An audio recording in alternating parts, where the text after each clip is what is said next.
الحمد لله وكفى والصلاة والسلام على سيد الرسل وخاتم الأنبياء وعلى آله وأصحابه الذين أوفوا عهدا الذين هم خلاصة العرب العرباء وخير الخلائق بعد الأنبياء.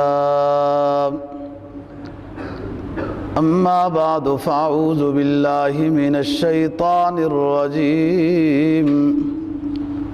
بسم الله الرحمن الرحيم. وَإِذْ أَخَذَ اللَّهُ مِيثَاقَ النَّبِيِّينَ لَمَا آتَيْتُكُم مِّن كِتَابٍ وَحِكْمَةٍ ثُمَّ جَاءَكُمْ رَسُولٌ مُّصَدِّقٌ لِّمَا مَعَكُمْ لَتُؤْمِنُنَّ بِهِ وَلَتَنصُرُنَّهُ قَالَ أَأَقْرَرْتُمْ وَأَخَذْتُمْ عَلَىٰ إِصْرِي قالوا أقررنا قال فاشهدوا وأنا معكم من الشاهدين. قال النبي صلى الله عليه وسلم أنا نبي وآدم بين الماء والطين. صدق الله العظيم وصدق رسوله النبي الأمي الكريم. ونحن على ذلك لمن الشاهدين والشاكرين والحمد لله رب العالمين.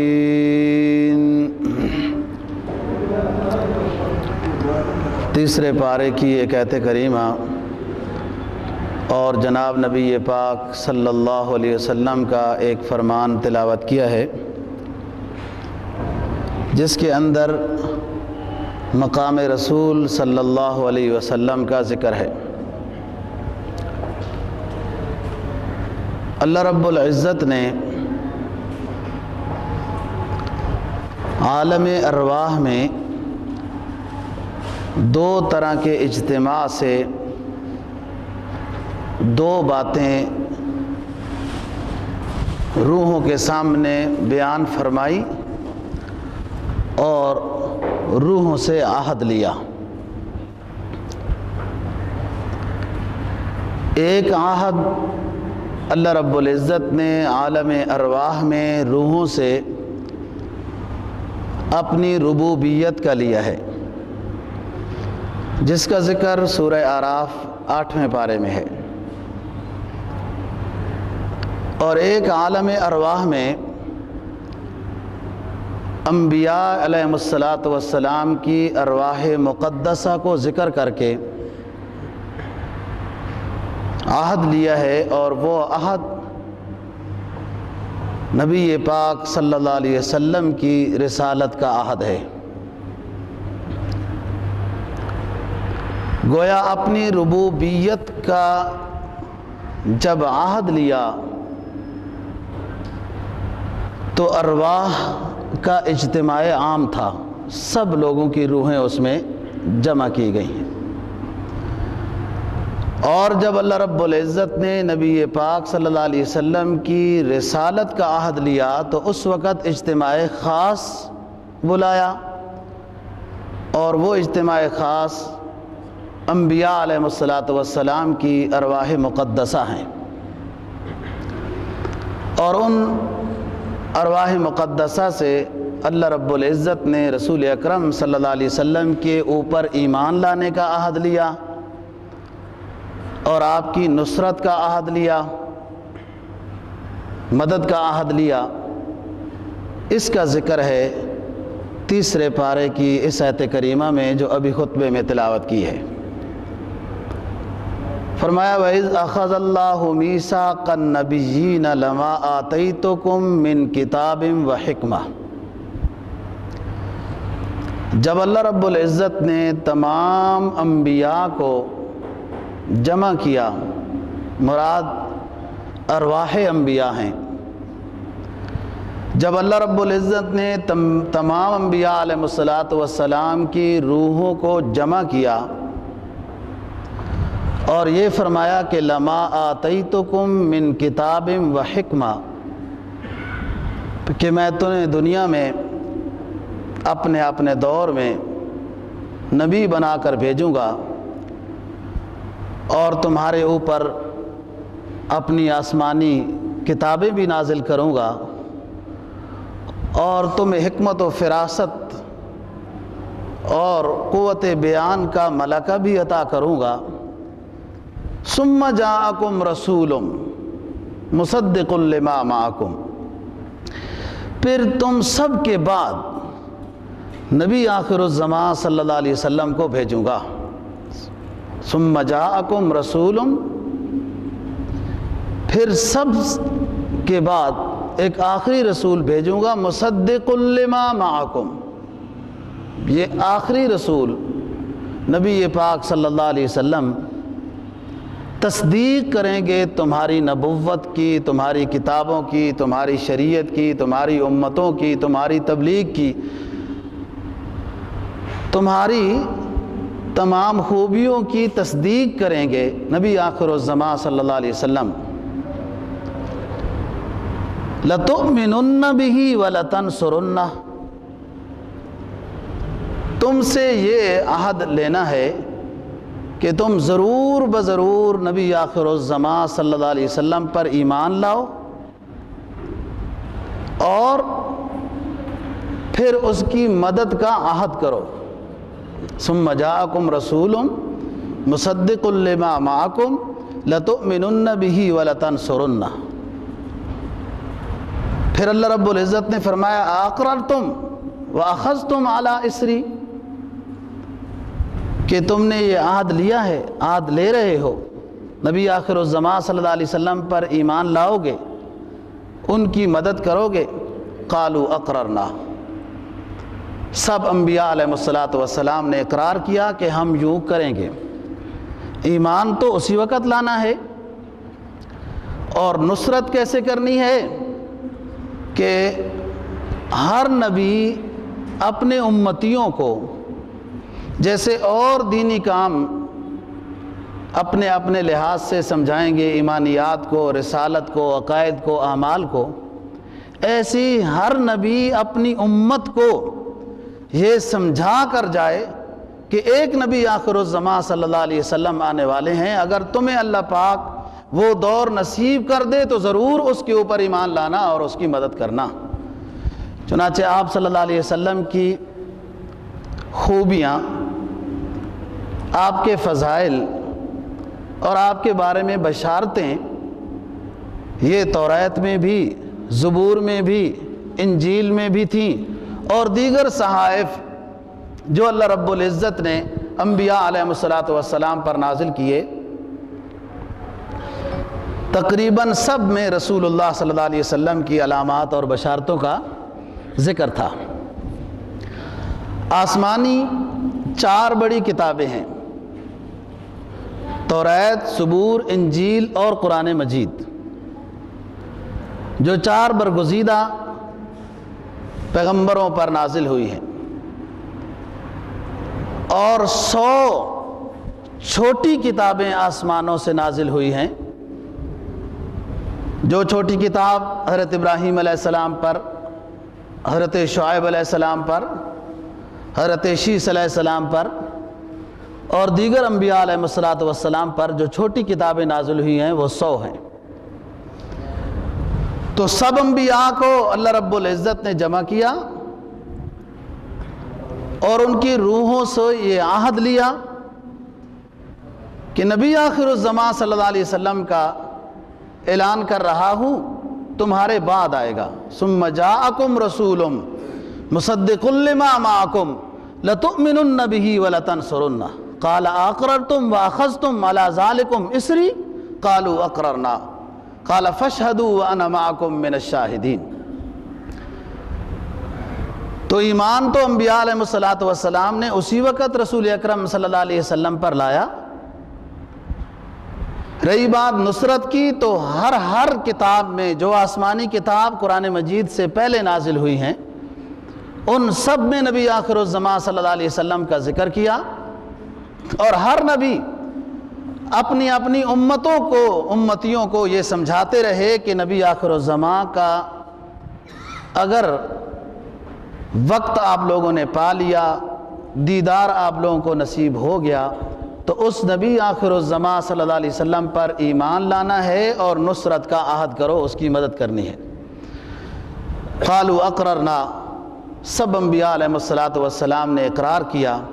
قال فاشهدوا وانا معكم من الشاہدین، اللہ رب العزت نے پھر فرمایا کہ تم سب بھی گواہ ہو جاؤ، نبی آخر الزماں کی نبوت پر تم سب بھی گواہ ہو جاؤ، وَأَنَا مَعَكُم مِّنَ الشَّاهِدِينَ، اور تمہارے ساتھ میں بھی نبی آخر الزماں صلی اللہ علیہ وسلم کی نبوت پر گواہ ہوں۔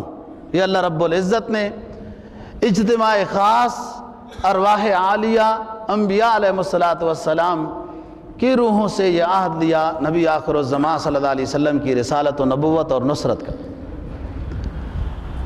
جو حدیث تلاوت کی اس میں رسول اللہ صلی اللہ علیہ وسلم نے فرمایا انا نبی و آدم بین الماء والطین، میں نبی تھا اس وقت بھی جب آدم علیہ السلام کو اللہ رب العزت ابھی بنا رہے تھے کہ مٹی سے اور پانی سے جو گارا بنایا ہے، آدم ابھی گارے کی شکل میں تھے کہ میں اس وقت بھی نبی تھا۔ اسی لیے تو تمام انبیاء سے اللہ رب العزت نے نبی آخر الزماں صلی اللہ علیہ وسلم کی نبوت کا عہد دیا، فرمایا انا نبی و آدم بین الماء والطین۔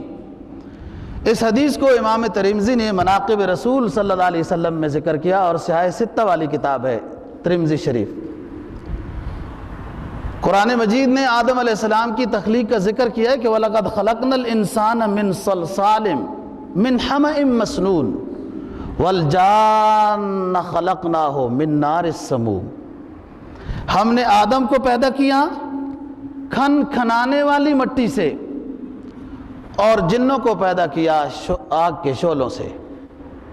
یہ اللہ کی قدرت ہے۔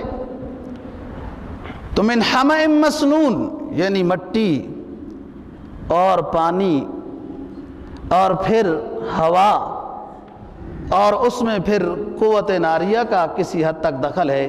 یہ چار عناصر ہیں کہ جس سے آدم علیہ السلام کے پتلے کو اللہ رب العزت نے پیدا کیا۔ اور وَنَفَخْتُ فِيهِ مِن رُوحِي، پھر اللہ رب العزت فرماتے ہیں کہ میں نے اس کے اندر پھر روح پھونکی، پھر وہ زندہ ہو گیا آدم علیہ السلام۔ تو حدیث میں جناب نبی پاک صلی اللہ علیہ وسلم نے فرمایا کہ میں اس وقت بھی نبی تھا جب آدم علیہ السلام کو اللہ رب العزت نے پیدا بھی نہیں کیا تھا۔ یہی وجہ ہے کہ آپ کو اللہ رب العزت نے امام الانبیاء بنایا، خاتم النبیین بنایا، سید دو جہاں بنایا۔ آخر میں آنے سے مقام کم نہیں ہوتا۔ یہ تو ایک ہے ترتیب مکتوبی، ایک ہے ترتیب نزولی۔ یہ اللہ رب العزت کے ہاں دو اصول ہیں۔ قرآن مجید کی ترتیب مکتوبی وہ ساری اکٹھی ہے، بل هو قرآن مجید فی لوح محفوظ، یہ ترتیب مکتوبی ہے۔ ترتیب نزولی جیسے جیسے جس جگہ میں جس بات کی ضرورت پیش آئی، جس مسئلے کی ضرورت پیش آئی، جس قصے اور واقعے کی ضرورت پیش آئی، وہ تھوڑا تھوڑا کر کے قرآن مجید نازل ہوتا رہا۔ یہ ہے ترتیب نزولی۔ ایک ترتیب مکتوبی دنیاوی ہے، ایک ہے ترتیب قرآن مجید کی جو لوح محفوظ میں ہے، وہ سارا لکھا ہوا ہے۔ ایک ہے تھوڑا تھوڑا نازل ہونا ضرورت کے لحاظ سے، جو رسول اللہ صلی اللہ علیہ وسلم کے قلب اطہر پر نازل ہوا، یہ ترتیب نزولی ہے۔ پھر ایک ترتیب مکتوبی جو نبی پاک صلی اللہ علیہ وسلم نے لکھوائی ہے، کہ پہلے بسم اللہ لکھو، سورہ فاتحہ لکھو، پھر بسم اللہ لکھو، سورہ بقرہ لکھو، یہ ترتیب مکتوبی ہوئی۔ انبیاء علیہ السلام، یہ اب ترتیب مکتوبی میں تو آخری صورت قل اعوذ برب الناس ہے آپ نے جو لکھوایا قرآن مجید، لیکن ترتیب نزولی میں الیوم اکملت لکم دینکم واتممت علیکم نعمتی ورضیت لکم الاسلام دینا میں آخری آیت جو نازل ہوئی ہے الیوم اکملت، ترتیب نزولی میں الیوم اکملت لکم یہ آیت نازل ہوئی آخر میں، اور ترتیب مکتوبی میں آپ نے قل اعوذ برب الناس کو لکھوایا۔ تو نزولی ترتیب میں جو سب سے آخر میں آیت آئی وہ پورے قرآن مجید میں سب سے زیادہ مقدس ہے، عظمت والی ہے۔ یہی وجہ ہے کہ یہودیوں نے حضرت عمر فاروق رضی اللہ تعالیٰ عنہ کو یہ عرض کیا تھا کہ یہ آیت اگر ہماری کتابوں میں نازل ہوتی تو جس دن نازل ہوتی ہم اس دن عید مناتے، میلہ مناتے، عرس لگاتے، کہ اتنی اونچی آیت ہے۔ تو حضرت عمر فاروق رضی اللہ تعالیٰ عنہ نے ان کو جواب دیا کہ مجھے وہ وقت بھی یاد ہے، وہ دن بھی یاد ہے، اور نبی پاک صلی اللہ علیہ وسلم پر جب نازل ہوئی یہ آیت وہ کیفیت بھی یاد ہے، میدان عرفات میں یہ نازل ہوئی۔ لیکن مسلمانوں کو اللہ رب العزت نے صرف 2 عیدیں منانے کا حکم دیا ہے، ہم تیسری عید نہیں مناتے ہیں۔ یعنی اگر عید منانی ہوتی تو جس دن یہ آیت نازل ہوئی اس دن عید منانی ہوتی، لیکن حضرت عمر فاروق رضی اللہ عنہ نے فرمایا کہ اللہ رب العزت نے ہمیں 2 عیدیں منانے کی اجازت دی ہے، ایک عید الفطر ہے اور ایک عید الاضحیٰ ہے، اور کوئی عید نہیں ہے۔ تو انبیاء علیہ السلام کی ایک ترتیب مکتوبی ہے اللہ رب العزت کے ہاں کہ کتنے انبیاء اللہ تعالیٰ نے بنانے ہیں وہ پہلے سے ہی اللہ کو معلوم ہے، اور پھر ایک وہ ترتیب ہے کہ کب کب کس کس نبی کو کس کس قوم کے لیے نازل کرنا ہے، بھیجنا ہے، پیدا کرنا ہے، مبعوث کرنا ہے، یہ ترتیب نزولی ہے۔ تو جب ترتیب مکتوبی ہوئی تمام انبیاء کو کی روحوں کو نبوت عطا کی گئی، تو انبیاء علیہ السلام کی ارواح مقدسہ سے اللہ رب العزت نے یہ عہد لیا کہ یہ نبی آخر الزماں ہے، نزول کے اعتبار سے تو یہ نبی آخر میں دنیا میں مبعوث ہوں گے، لیکن مقام اور مرتبے کے لحاظ سے تم سب سے زیادہ اونچے ہیں، لہذا سب ان پر ایمان لاؤ اور ان کی نصرت کا عہد کرو۔ یہ اجتماع خاص تھا انبیاء علیہ السلام کی روحوں کا، اور وہ اجتماع عام ہے جس میں اللہ رب العزت نے تمام روحوں کو جمع کیا اور اپنی ربوبیت کا عہد لیا، لوگوں نے اقرار کیا۔ علماء نے لکھا ہے کہ پہلی سیرت النبی کانفرنس صلی اللہ علیہ وسلم، پہلی سیرت النبی کا جلسہ جو منعقد کیا وہ اللہ رب العزت نے کیا۔ نبی کی شان بیان کرنے والے اللہ رب العزت ہیں، اور اس شان کو اور مقام کو سننے والے انبیاء علیہ السلام ہیں، اور سب انبیاء نے پھر عہد دیا کہ ہم ایمان بھی لاتے ہیں اس نبی آخر الزمان صلی اللہ علیہ وسلم پر، اور نصرت کا بھی عہد کرتے ہیں۔ اور جب جو اجتماع عام ہوا، یعنی تمام روحوں کو جمع کیا، اور اللہ رب العزت نے اس سے اپنی ربوبیت کا عہد لیا ہے۔ وہ 9ویں پارے میں سورہ اعراف میں ذکر ہے، فرمایا وَإِذَا أَخَذَ رَبُّكَ مِن بَنِي آدَمَ مِن ظُهُورِهِمْ ذُرِّيَّتَهُمْ وَأَشْهَدَهُمْ عَلَىٰ أَنفُسِهِمْ أَلَسْتُ بِرَبِّكُمْ قَالُوا بَلَىٰ شَهِدْنَا أَن تَقُولُوا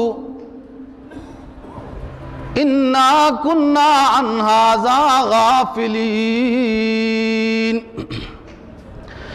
وَإِذَا أَخَذَ رَبُّكَ مِن بَنِي آدَمَ مِن ظُهُورِهِمْ ذُرِّيَّتَهُمْ وَأَشْهَدَهُمْ عَلَىٰ أَنفُسِهِمْ أَلَسْتُ بِرَبِّكُمْ قَالُوا بَلَىٰ شَهِدْنَا أَن تَقُولُوا عَنْ هَٰذَا إِنَّا كُنَّا عن ھذا غافلین۔ اور آپ کے رب نے جب تمام انسانیت کی ارواح کو جمع کیا، تمام روحوں کو جمع کرنے پر اپنی ربوبیت کا عہد لیا، الستو بربکم۔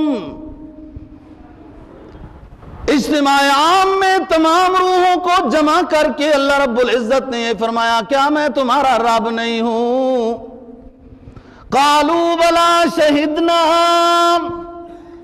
تمام روحیں یہ اقرار کرنے لگی، عہد کرنے لگی، کیوں نہیں یا رب العالمین، آپ ہی ہمارے رب ہیں۔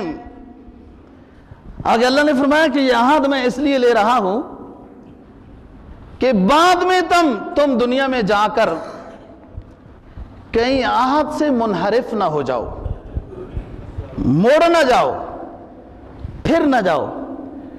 تو پھر اس عہد کی یاد دہانی کے لیے کہ اللہ رب العزت ہی رب ہے، انبیاء علیہ السلام کو بھیجوں گا، اپنی کتابوں کو نازل کروں گا، اور انبیاء علیہ السلام اپنے اپنے دور میں اپنے اپنے لحاظ سے تمہیں میری اس عالم ارواح والی ربوبیت کے عہد کی یاد دہانی کراتے رہیں گے۔ اور وَإِذْ أَخَذَ اللَّهُ مِيثَاقَ النَّبِيِّينَ لَمَا آتَيْتُكُم مِّن كِتَابٍ وَحِكْمَةٍ میں رسول اکرم صلی اللہ علیہ وسلم کی نبوت کا عہد لیا اور ایمان کا عہد لیا اجتماع خاص سے اللہ رب العزت نے۔ یہی وجہ ہے قرآن مجید میں رسول اکرم صلی اللہ علیہ وسلم پر آیت نازل ہوئی اور فرمایا اللہ رب العزت نے کہ اے نبی، آپ اعلان کر دیں کہ میں صرف کسی خاص بستی کا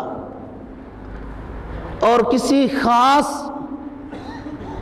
مخلوق کا نبی نہیں ہوں، تمام عالم کے لیے آپ کو بھیجا ہے، تمام مخلوق کے لیے آپ کو نبی بنا کر بھیجا ہے، اور قیامت تک کے لیے نبی بنا کر بھیجا ہے۔ بات سمجھنی ہے، تمام اقوام کے لیے، تمام عالم کے لیے نبی بنا کر بھیجا ہے، تمام مخلوق کے لیے نبی بنا کر بھیجا ہے، اور قیامت تک کے لیے آپ کو نبی بنا کر بھیجا ہے۔ آپ کے بعد کوئی نبی نہیں آئے گا۔ ما کان محمد ابا احد من رجالکم ولکن رسول اللہ وخاتم النبیین وکان اللہ بکل شیء علیما۔ 22ویں پارے کی آیت کریمہ ہے کہ انبیاء علیہ السلام میں سب سے آخری نبی حضرت محمد عربی صلی اللہ علیہ وسلم ہیں، خاتم النبیین ہیں، اللہ کے رسول ہیں، اور اللہ کے علم میں ہے سب کچھ، اور جو کہ سب کے لیے آپ کو نبی بنا کر بھیجا ہے۔ فرمایا قل یا ایھا الناس انی رسول اللہ الیکم جمیعا۔ 9ویں پارے کی آیت سورہ اعراف۔ قل یا ایھا الناس انی رسول اللہ الیکم جمیعا۔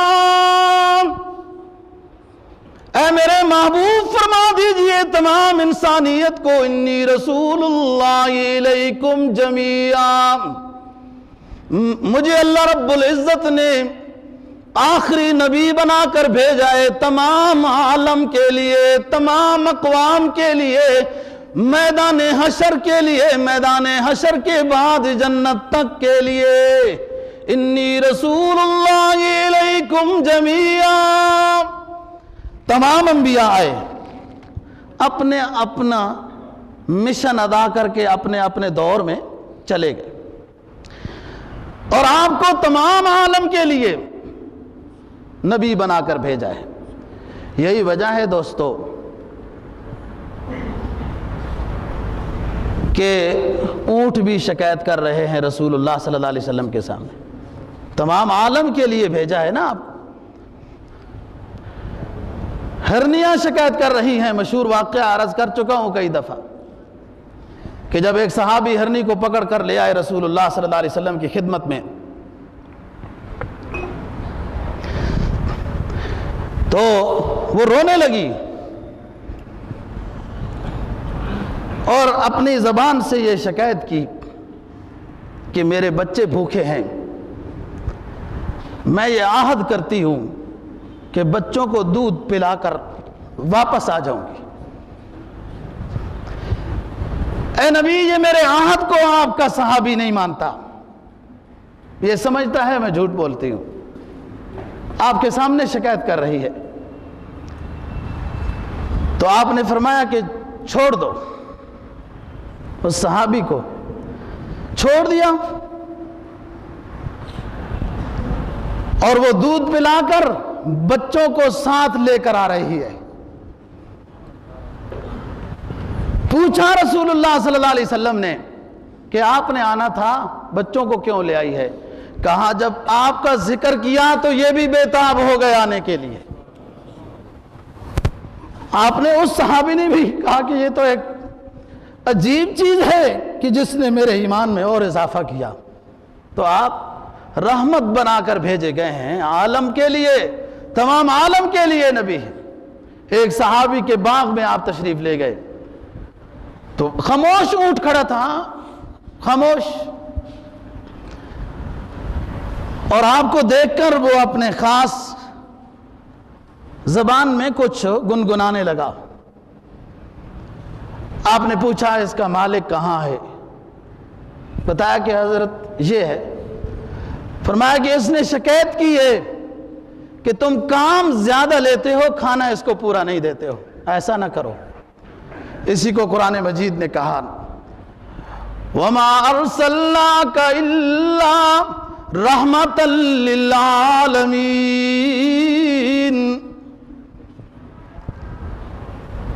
وَلَوْ كُنْتَ فَظًّا غَلِيظَ الْقَلْبِ لَانفَضُّوا مِنْ حَوْلِكَ وَلَوْ كُنْتَ فَظًّا غَلِيظَ الْقَلْبِ لَانفَضُّوا مِنْ حَوْلِكَ فَاعْفُ عَنْهُمْ وَاسْتَغْفِرْ لَهُمْ وَشَاوِرْهُمْ فِي الْأَمْرِ۔ غزوہ احد میں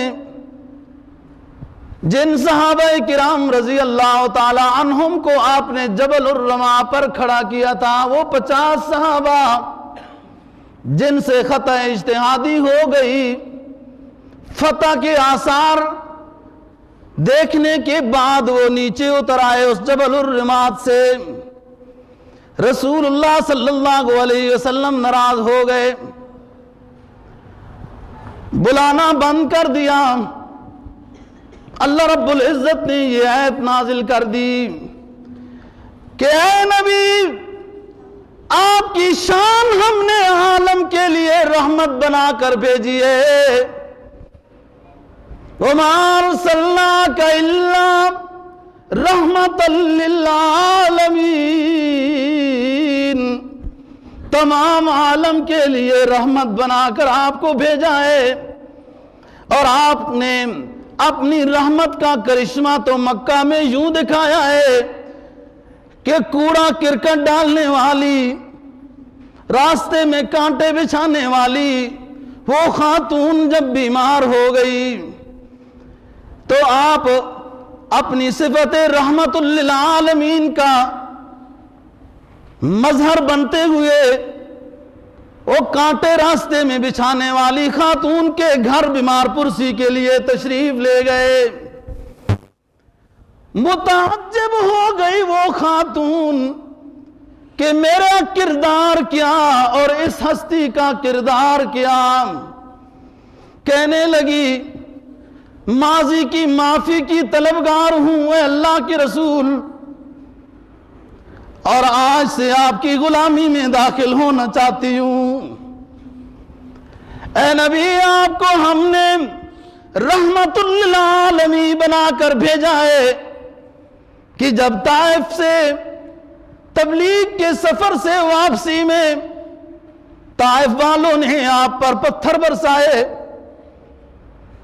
اور آپ کو لہولہان کر دیا، حتیٰ کہ آپ کے جوتے مبارک بھی رنگین ہو گئے۔ آپ کو تبلیغ پر طائف والوں نے اتنے پتھر مارے کہ آپ کا جسم عطر خون آلود ہو گیا۔ اس وادی میں جہاں آپ آرام کرنے کے لیے تشریف فرما ہوئے، جبرائیل آ گئے اور عرض کرنے لگے اللہ کے رسول اگر اجازت دیتے ہیں تو ہم ان دو پہاڑوں کو آپس میں ملا کر طائف والوں کو پیس دیتے ہیں۔ تو اس وقت ہمارے نبی آپ نے یہ فرمایا کہ نہ، فَإِنَّهُمْ قَوْمٌ لَا يَعْلَمُونَ، یہ ایسے لوگ ہیں یہ ابھی مجھے نہیں جانتے ہیں، ہو سکتا ہے کچھ دنوں بعد مجھے جان لیں گے۔ آج آپ کے صحابہ سے غلطی ہو گئی، خطا اجتہادی ہو گئی میدان احد میں، آپ ناراض ہو گئے۔ آپ کی صفت تو ہم نے یہ بنائی ہے، وَمَا أَرْسَلْنَاكَ إِلَّا رَحْمَةً لِّلْعَالَمِينَ۔ آپ اپنی صفت کا مظاہرہ کرتے ہوئے ان صحابہ کو معاف کر دیں۔ ہم نے آپ کا دل سخت نہیں بنایا ہے، ہم نے آپ کا دل متکبرانہ نہیں بنایا ہے، ہم نے آپ کو جابر نہیں بنایا ہے، ہم نے آپ کو سرکش نہیں بنایا ہے، رحمت بنا کر بھیجا ہے۔ ناراض نہ ہو، فاعف عنہم، جن سے خطا ہو گئی ان کو معاف کر دیں، واستغفر لہم، اور ان کی غلطی کی معافی مجھ سے بھی مانگیں، وشاورہم فی الامر، اور آئندہ کے لیے اپنے مشن کے، اپنے تبلیغی اور جہادی کاموں میں ان صحابہ کو بھی شریک مشورہ رکھیں، ان کے دل ٹوٹے نہیں، یہ پریشان نہ ہو، آپ کے قریب جڑتے رہیں، پروانہ وار جڑتے رہیں، یہ رحمت ہے۔ تو میں جو بتا رہا تھا، تین چیزیں رسول اکرم صلی اللہ علیہ وسلم کہ ایک عالم کے لیے بھیجا ہے اور ایک ہمیشہ کے لیے، قیامت تک کے لیے بھیجا ہے، کوئی نبی آپ کے بعد نہیں آئے گا، خاتم النبیین بنا کر بھیجا ہے۔ اور آپ کی زندگی میں اللہ نے، آپ کی سنتوں میں، آپ کے اقوال و افعال میں اللہ نے اپنی رضا معلق کر دی۔ میں راضی ہوں گا تب، اللہ فرماتے ہیں میں راضی ہوں گا تب جب تم سے میرا محبوب راضی ہے، تو اگر میرا محبوب تم سے راضی نہیں ہے میں راضی نہیں ہوگا۔ قرآن میں اعلان کر دیا، نہ کوئی مٹا سکے نہ کوئی ہٹا سکے۔ فرمایا قُلْ إِن كُنتُمْ تُحِبُّونَ اللَّهَ فَاتَّبِعُونِي يُحْبِبْكُمُ اللَّهُ وَيَغْفِرْ لَكُمْ ذُنُوبَكُمْ إِنَّ اللَّهَ غَفُورٌ رَحِيمٌ۔ اے نبی اعلان کر دیجئے، قُلْ، اے نبی اعلان کر دیجئے، ان کنتم تحبون اللہ، اگر تم اللہ کو چاہنے والے ہو، اللہ کو اپنا معبود اور محبوب سمجھتے ہو، اللہ سے اپنی محبت کے دعوے کرنے والے ہو، یہ دعویٰ قبول نہیں ہوگا۔ ان کنتم تحبون اللہ، یہ دعویٰ محبت الہیہ کا اس وقت تک قبول نہیں ہوگا جب تک کہ فَاتَّبِعُونِی، جب تک کہ میرے محبوب محمد عربی صلی اللہ علیہ وسلم کی پیروی کرنے نہ لگ جاؤ۔ رسول اکرم صلی اللہ علیہ وسلم کی پیروی میں اللہ نے اپنی رضا رکھ دی۔ اسی کو اقبال کہتا ہے، محمد کی غلامی دین حق کی شرط اول ہے، صلی اللہ علیہ وسلم۔ محمد کی غلامی دین حق کی شرط اول ہے، اگر اس میں ہو خامی تو سب کچھ نامکمل ہے۔ اس سفر میں رسول اکرم صلی اللہ علیہ وسلم کی پیروی کی سفر میں جب جتنا کوئی آگے بڑھتا جائے گا اتنا رسول کا دنیا میں بھی قریب ہوتا جائے گا، آخرت میں میدان حشر میں حوض کوثر میں بھی اتنا قریب ہوتا جائے گا۔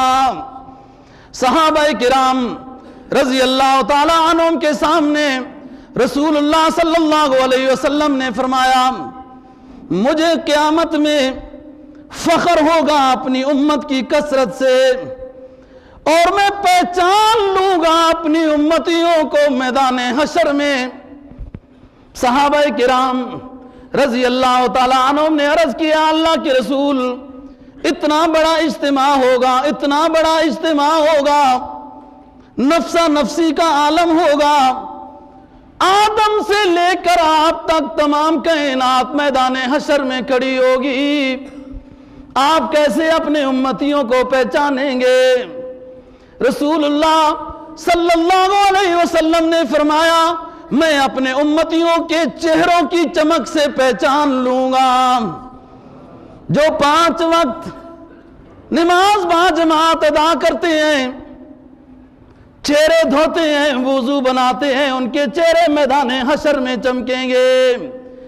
اور پھر سن لینا اگلی بات بھی، شیخ العرب والعجم حضرت مولانا سید حسین احمد مدنی رحمہ اللہ تعالی کی، جنہوں نے اعلان جہاد کیا تھا انگریز کے خلاف اور مالٹا کی جیل میں جا کر بڑھاپے میں قرآن مجید حفظ کیا تھا، اور پھر ہجرت کر کے روضہ رسول صلی اللہ علیہ وسلم کے سامنے بیٹھ کر 18 سال حدیث درس دیا۔ حدیث پڑھاتے وقت شیخ العرب والعجم یہ فرمایا کرتے تھے قال ھذا النبی صلی اللہ علیہ وسلم۔ یہ سلسلہ نقش بندی کے بڑے اونچے درجے کے اللہ کے ولی گزرے ہیں۔ شیخ العرب والعجم فرماتے ہیں امتیو، محمد عربی صلی اللہ علیہ وسلم کے امتیو، ان الصلاۃ تنہی عن الفحشاء والمنکر والبغی یعظکم لعلکم تذکرون۔ میدان حشر میں اللہ کا آخری رسول اپنے امتیوں کو چہروں کی چمک سے پہچان لیں گے۔ جو نماز با جماعت ادا کرتے ہوں گے، با وضو رہتے ہوں گے، ان کے چہرے چمکتے ہوں گے۔ اور دوستو نماز بے حیائی، برائی، گندے کاموں سے روکتی ہے۔ جب نماز اس درجے کی بن جائے گی تمہاری تو پھر ہر گناہوں سے نماز روک لے گی، اور پھر رسول اللہ صلی اللہ علیہ وسلم کی سنت کی بہاریں تمہارے چہروں پہ آ جائیں گی۔ شیخ الہند والعرب والعجم فرماتے ہیں نبی پاک صلی اللہ علیہ وسلم اپنے امتیوں کو میدان حشر میں داڑھیوں سے بھی پہچان لیں گے۔ چہروں کی چمک، داڑھیوں کی نورانیت سے اللہ کا آخری حبیب محمد عربی صلی اللہ علیہ وسلم پہچان لیں گے۔ تو بات یہ کر رہا تھا کہ رسول اکرم صلی اللہ علیہ وسلم کی سنت کی اتباع میں فاتبعونی،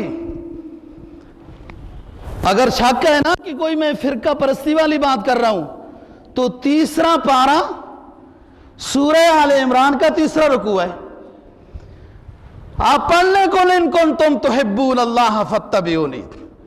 تو اقبال کی بات کر رہا تھا، یہ بھی عجیب اللہ والا گزرا ہے، اللہ مغفرت فرمائے۔ سعادت کی عجیب بات ہے نا، سعادت کی عجیب بات ہے کہ مسجد کے باہر مقبرہ مل گیا، جو بھی جاتا ہے کچھ پڑھ کر اقبال کو بخشتا ہے۔ یہ اللہ کی طرف سے انعام ہوتے ہیں۔ بعض کہتے ہیں کہ محمد سے محمد کی غلامی دین حق کی شرط اول ہے، اگر اس میں ہو خامی تو سب کچھ نامکمل ہے۔ محمد کی غلامی سند ہے آزاد ہونے کی۔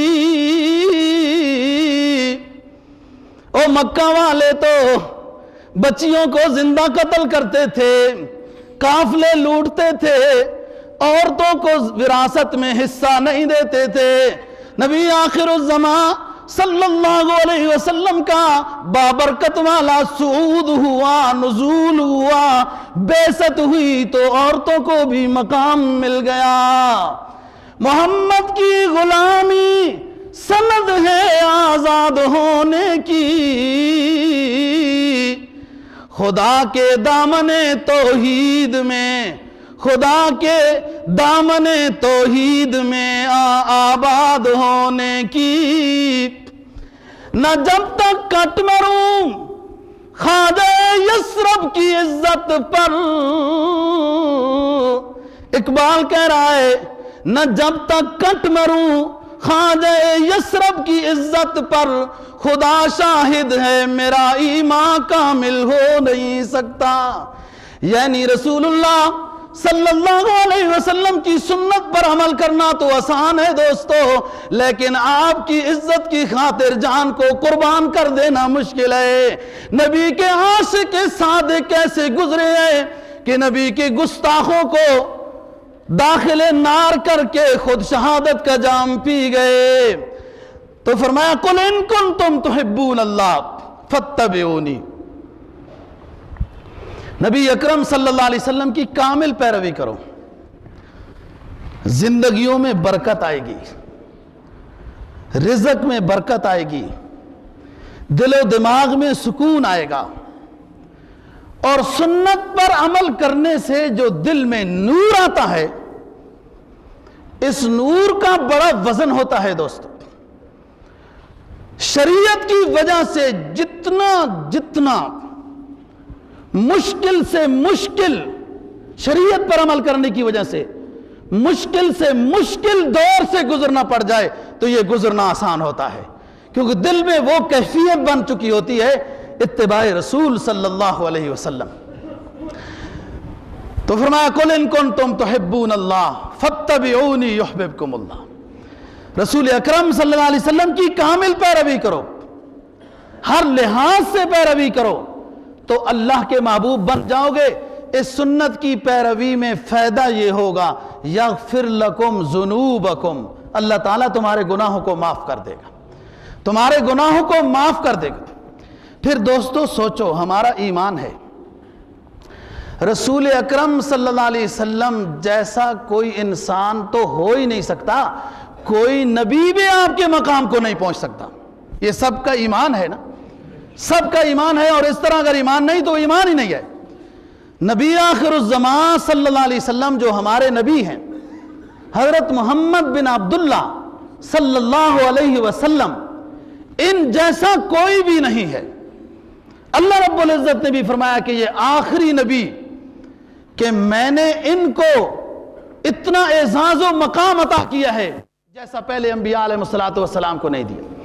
یعنی ظاہری اعتبار سے بھی آپ صلی اللہ علیہ وسلم کو پوری دنیا سے سب سے حسین و جمیل، خوبصورت، رحم و کرم، عفو و درگزر، شفقت اور تبسم والا بنایا۔ صحابہ کرام رضی اللہ تعالیٰ عنہ فرماتے ہیں کہ ہم رسول اللہ صلی اللہ علیہ وسلم کی مجلس میں جا کر بیٹھتے تھے، ہر صحابی یہ محسوس کرتا تھا کہ کامل توجہ حضور کی ہماری طرف ہی ہے، ایسا دیکھنے کا انداز تھا۔ اور کوئی صحابی جو عرصے سے آپ کے پاس بیٹھتا ہے اور ایک دیہات سے آنے والا آج ہی آ کر بیٹھا ہے، آپ اس سے بھی ایسے تبسم سے ملتے تھے جیسے لگتا ہے پرانی واقفیت ہے۔ یہ رسول اکرم صلی اللہ علیہ وسلم کے عفو درگزر، شفقت، مہربانی ہونے کے یہ تمام احوال ہیں۔ نہ ظاہر کے لحاظ سے آپ سے کوئی اونچا ہے، نہ علوم ربانی کے اعتبار سے، عالم ارواح کے اعتبار سے، روحانیات کے لحاظ سے، نبوت کے اعتبار سے، میدان حشر میں شفاعت کبریٰ کے اعتبار سے آپ صلی اللہ علیہ وسلم سے کوئی اونچا ہے۔ تو پھر ہمیں اپنے اونچے نبی کی سنتوں پر عمل کرنا چاہیے یا نبی کے دشمنوں کے طریقے اختیار کرنے چاہیے؟ مجھے خود جواب دو اس کا، بتاؤ۔ ہمیں اس ہستی اونچی مبارک ہستی کے طریقوں پر عمل کرنا ہے یا اللہ اور اللہ کے رسول کے دشمنوں کے طریقوں پر عمل کرنا ہے؟ اونچا بتائیں، اللہ اور اللہ کے رسول کے طریقوں پر، کہ آپ سے بہتر کوئی حسین نہیں ہے، آپ سے اونچا کوئی شفیق نہیں ہے، آپ سے زیادہ کوئی سخی نہیں ہے، آپ سے زیادہ کوئی مہربان نہیں ہے، آپ سے اونچا کوئی نبی نہیں ہے۔ تو پھر ایسے اونچے ہستی کی پیروی کرنے میں اللہ نے سب کچھ رکھا، ہم کن کی پیرویوں میں کیا ڈھونڈتے ہیں؟ سب جہالت ہی جہالت ہے، تاریکی تاریکی ہے، دکھ ہی دکھ ہے دوستو۔ اس راستے کے علاوہ باقی سب راستوں میں دکھ ہے، ان میں آگ ہے، ان میں نور ہے۔ پھر فرق ہاں محسوس کر لو، آگ اچھی ہوتی ہے یا نور اچھا ہوتا ہے؟ حضرت عائشہ صدیقہ رضی اللہ تعالی عنہ فرماتی ہیں، صحیح محبت والی خاتون ہے نا ازواج مطہرات، رسول اکرم صلی اللہ علیہ وسلم کی شان بیان کرتے ہوئے فرماتی ہیں، لنا شمس وللآفاق شمس وشمسی خیر من شمس السماء فإن الشمس تطلع بعد فجری وشمسی طالع بعد العشاء۔ صدیقہ بنت صدیق اکبر رضی اللہ تعالی عنہ اپنے محبوب شوہر محمد عربی صلی اللہ علیہ وسلم کی منقبت بیان کرتے ہوئے فرما رہی ہیں، فرماتی ہیں، لنا شمس وللآفاق شمس،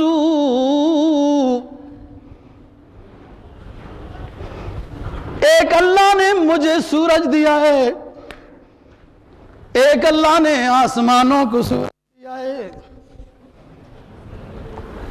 وہ سورج جو آسمانوں پہ چلتا ہے میرے سورج کے اشارے سے پھر رک بھی جاتا ہے۔ لنا شمس وللآفاق شمس، ایک اللہ رب العزت نے مجھے سورج عطا کیا ہے، ایک آسمانوں کو سورج عطا کیا ہے۔ وشمسی خیر من شمس السماء، اور میرا سورج آسمانوں والے سورج سے کہیں زیادہ بہتر ہے۔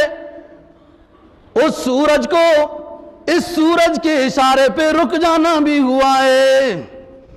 معراج کا واقعہ نقل کر رہا ہوں، جب مشرکین مکہ نے سوال کیے، آپ صلی اللہ علیہ وسلم نے فرمایا کہ وہ قافلہ سورج کے غروب ہونے سے پہلے مکہ میں پہنچ جائے گا۔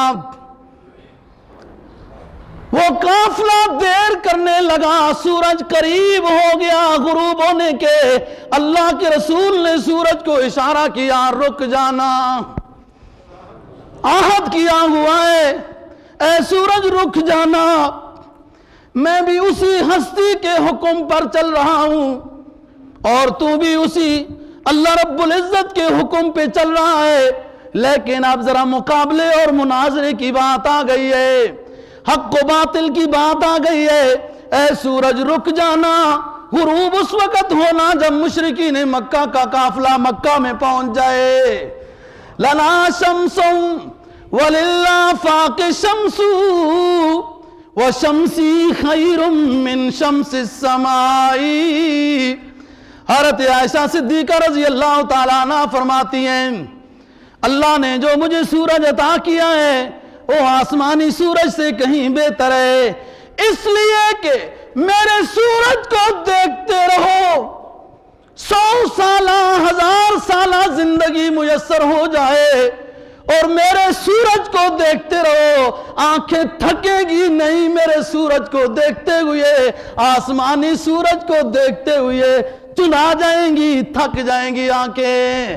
فَإِنَّ الشَّمْسَ تَطْلُعُ بَعْدَ فَجْرِ، اس لیے کہ وہ سورج تو صبح کے بعد طلوع ہوتا ہے اور میرا سورج ہر وقت ہی طلوع ہے۔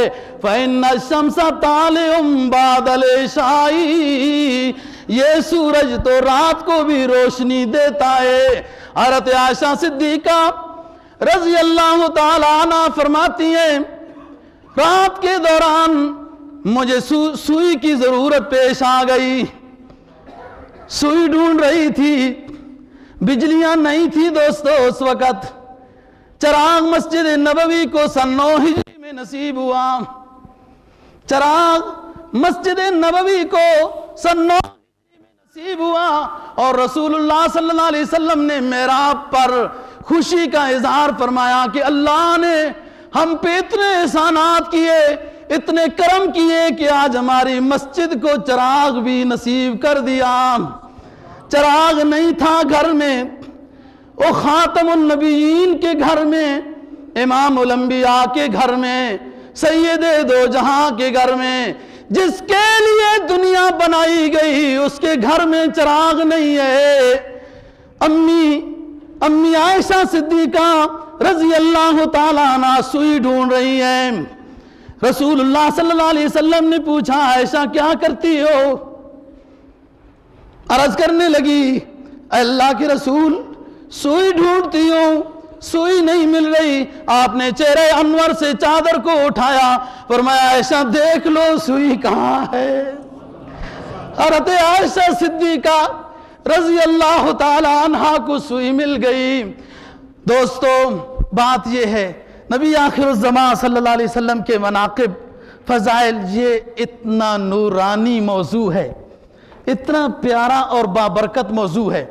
آپ کو میں اس کی دلچسپی بتاؤں کہ میں ہمیشہ بیان کرتا ہوں، پہلے سوچتا ہوں بیان کرتا ہوں، پھر دعا کرتا ہوں یا اللہ میرے لیے میرے نمازیوں کے لیے جو بہتر بات ہے وہ کرائیں، اور میں سمجھتا ہوں کہ میں بیان اچھا کر لیا ہے، کئی دفعہ سمجھتا ہوں اور آپ کے چہروں سے بھی مجھے اندازہ ہوتا ہے، لیکن جب سیرت کا موضوع بیان کرتا ہوں اس کے بعد اسپیشل لوگ گلے ملاتے ہیں، تو میں کہتا ہوں میرا کمال نہیں، کمال اس ہستی کا ہے جس کا موضوع بیان ہوا ہے۔